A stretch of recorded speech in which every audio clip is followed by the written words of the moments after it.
हृदय भाई सोनाली मार्कंडे के सुंदर अभिनय में पूजा मेहरा वीरेंद्र चतुर्वेदी की आवाज में ये गीत, ये रानी वो दगा चल देवे मर जाऊं।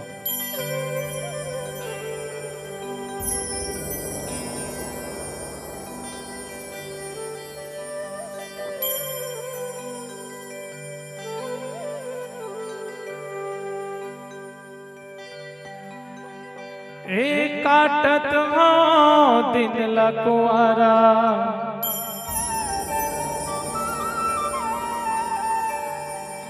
जियत हरे तो सहारा रानी वो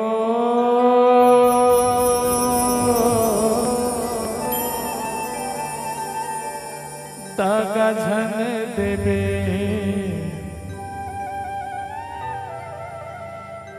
मर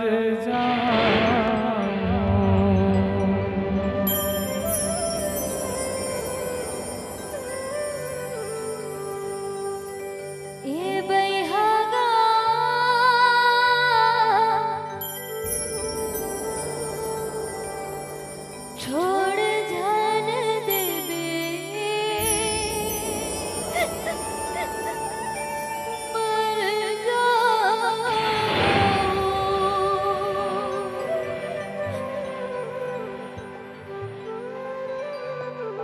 प्रेम हा बहुत नशा है जो नशा बन जाता है। एकल न बढ़ के नशा ये दुनिया में कोनो नहीं है। सबो कोई प्रेम करते एक दूसरे ला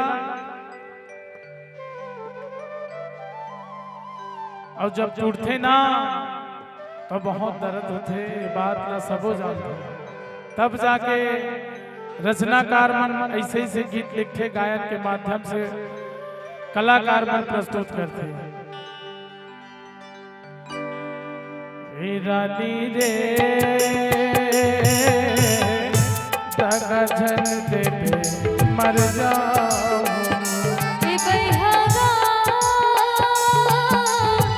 छोड़ जान देवे मर जाऊं।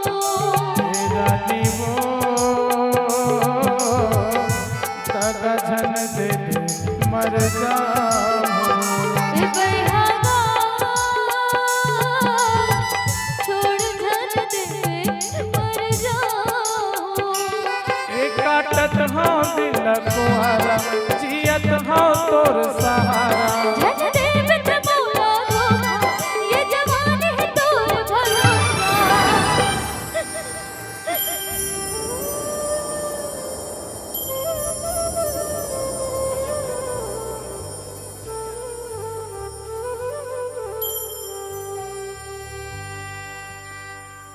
हे रानी रे दगा झन देवे मर जाऊं।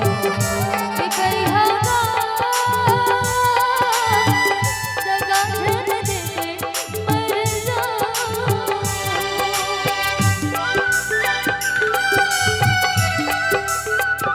जा मुझे खाबे सोनाली।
कब्रिस्तान बना दे रे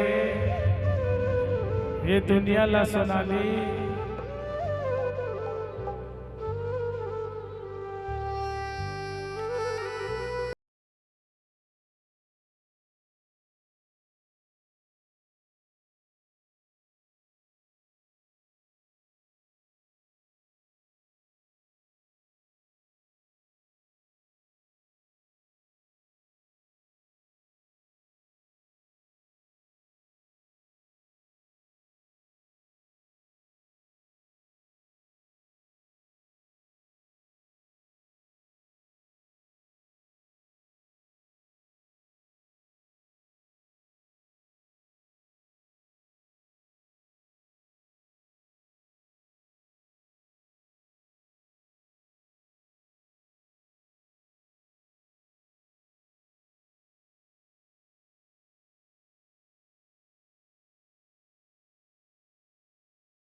मोरे अंग बदन महका मोरे दुनिया के सपना देखा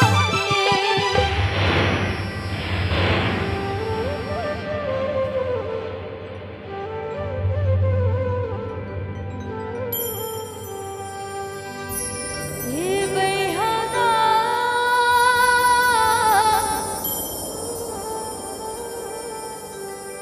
छोड़ जान देबे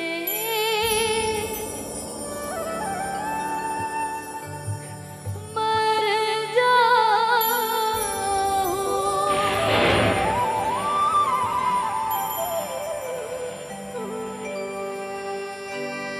ये पूजा रे